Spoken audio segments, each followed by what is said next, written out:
Bonjour à tous et bienvenue dans cette vidéo. Quel est le point commun entre un jus d'orange, une vinaigrette, un café, de l'eau d'une piscine ou même du béton?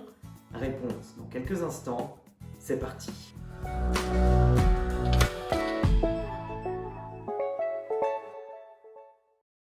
Vous avez peut-être trouvé la réponse pendant le générique, mais tous ces exemples sont des mélanges. Mais alors, qu'est-ce qu'un mélange?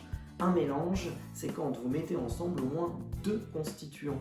Mais ça peut être bien plus. Il n'est pas rare que quand vous faites de la cuisine, vous mélangiez de la farine, des œufs, du lait. Vous avez donc créé un mélange. On va s'intéresser plus précisément, nous, au mélange que l'on appelle aqueux. Aqueux vient du mot aqua, ce qui signifie l'eau.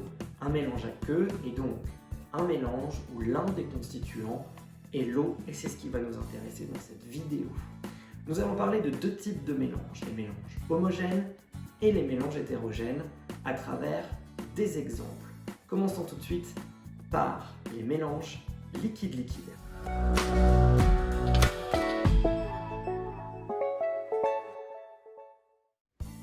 Un mélange que vous faites peut-être souvent, c'est prendre de l'eau et mettre dedans du sirop. On va regarder ce que cela donne. Hop, on va rajouter du sirop. Ne vous inquiétez pas, on zoomera un petit peu plus tard. Regardez si je mélange. Il faut toujours agiter pour avoir la réponse. Ici, vous voyez à travers cet exemple qu'on ne distingue plus l'eau du sirop. On a donc formé ce que l'on appelle un mélange homogène. Un mélange homogène est un mélange où l'on ne distingue pas à l'œil nu les différents constituants. Regardez bien sur la photo, vous ne pouvez plus distinguer où est l'eau et où est le sirop. Ils sont complètement mélangés. Un deuxième exemple, peut-être, que vous faites aussi régulièrement, c'est mettre de l'eau et mettre par exemple de l'huile à l'intérieur. Et quand vous mettez l'eau et l'huile, vous observez que, regardez, ça ne se mélange pas. Vous observez deux faces. On dit que vous avez formé un mélange hétérogène. Un mélange hétérogène, c'est un mélange où à la fin, après agitation, vous pouvez distinguer les constituants de départ. Ici, je pourrais très bien mettre une flèche où est l'huile et où est l'eau.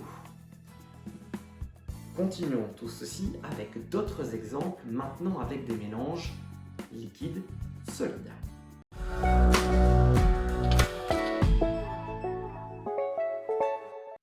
Continuons donc à appréhender le concept de mélange homogène et hétérogène avec désormais des mélanges liquides solides. Je vous en propose deux, à vous d'essayer de trouver lequel est homogène et lequel est hétérogène. Ici, vous avez une salade de fruits avec plusieurs fruits à l'intérieur. Ici, vous avez de l'eau et je vais rajouter dedans du sel.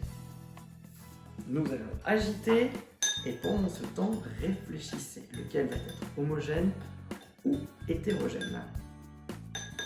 Quand on a fini d'agiter, ici, dans le mélange avec les fruits, vous distinguez très bien le sirop des fruits, vous distinguez des raisins, vous distinguez des pêches, des ananas. C'est donc bien un mélange hétérogène puisque vous pouvez différencier les différents constituants du mélange. Alors qu'ici, si on regarde, j'ai de l'eau salée, mais je ne peux plus distinguer où est l'eau et où est le sel. Vous avez donc un mélange homogène. Ces deux notions sont très importantes en chimie. Vous devez donc les connaître. Dernier petit mélange, à vous de voir si vous y arrivez. Je vais prendre de l'eau gazeuse. Hop. Mélange homogène ou hétérogène? Allez, réfléchissez.